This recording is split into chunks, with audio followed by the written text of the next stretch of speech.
सोलापूर जिल्ह्यातील मंगळवेढा येथील पाठकळ गावात एका भयंकर गुन्ह्याने संपूर्ण परिसर हादरला आहे।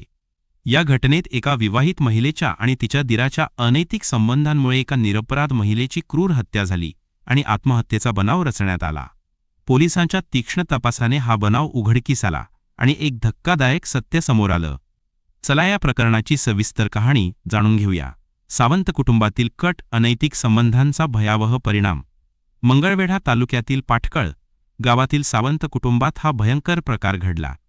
किरण सावंत वय 23 एक विवाहित महिला आणि तिचा दीर निशांत सावंत वय 20 यांच्यात अनैतिक संबंध होते।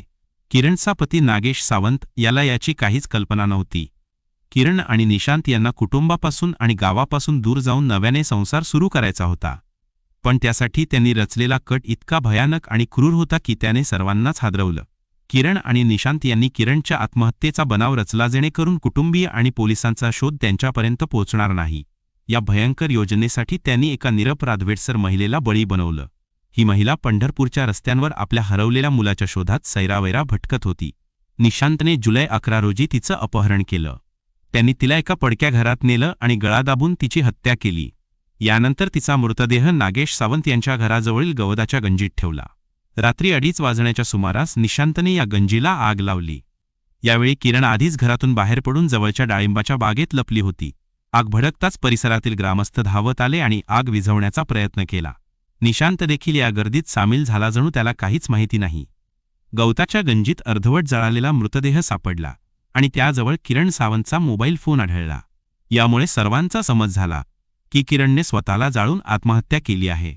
सावंत कुटुंबियांनी तात्काळ पोलिसांना आणि किरणच्या वडिलांना बोलावलं, मात्र मृतदेह इतका जळाला होता की किरणच्या वडिलांना त्याची ओळख पटवता आली नाही। त्यांनी आपल्या मुलीने आत्महत्या केली नसून तिची हत्या झाल्याचा गंभीर आरोप केला।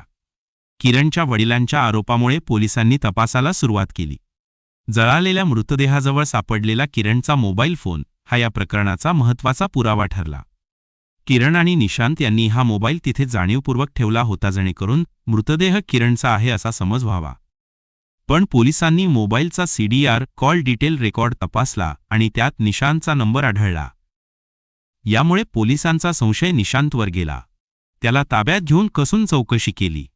सुरुवातीला निशांत खोटं बोलत होता, पण पोलिसांनी कठोरपणे चौकशी केल्यावर त्याने सत्य कबूल केलं।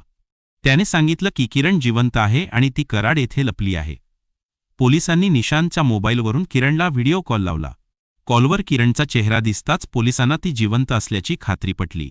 त्यानंतर पोलिसांनी तात्काळ कराड येथे जाऊन किरणला ताब्यात घेतलं। या तपासाने हा संपूर्ण बनाव उघड झाला।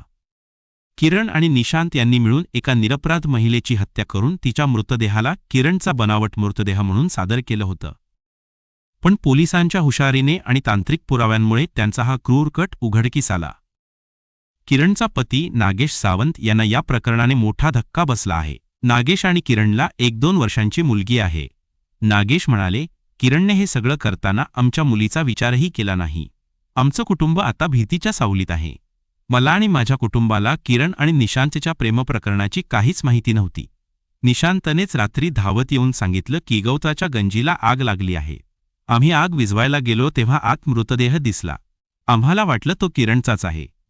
पोलिसांनी सांगितलं की निशांतने जुलै 11 रोजी पंढरपूरमधून त्या वेडसर महिलेचं अपहरण केलं होतं। तिला एका पडक्या घरात नेलं आणि गळा दाबून तिची हत्या केली। त्यानंतर मृतदेह गवताच्या गंजीत ठेवून आग लावली। किरण आणि निशांत दोघेही सध्या पोलीस कोठडीत आहेत। तपासात रोज नवीन धागे समोर येत आहेत। पोलिसांनी या प्रकरणात आणखी काही पुरावे गोळा केले असून लवकरच याचा पूर्ण तपास पूर्ण होईल। हा गुन्हा प्रेमाच्या नावाखाली केलेली क्रूरता आहे। अनैतिक संबंधांमुळे किती कुटुंब उद्ध्वस्त होतात याचं हे जिवंत उदाहरण आहे। किरण आणि निशांतच्या या कृत्याने एका निरपराध महिलेचा बळी गेला, एक कुटुंब उघड्यावर पडलं आणि एका लहान मुलीचं भविष्य धोक्यात आलं। तुम्हाला या प्रकरणाबद्दल काय वाटतं? तुमचं मत आम्हाला कमेंट्समध्ये नक्की सांगा। अशा बातम्यांसाठी आमच्या चॅनलला सबस्क्राईब करा, शेअर करा आणि बेल आयकॉन दाबा। धन्यवाद।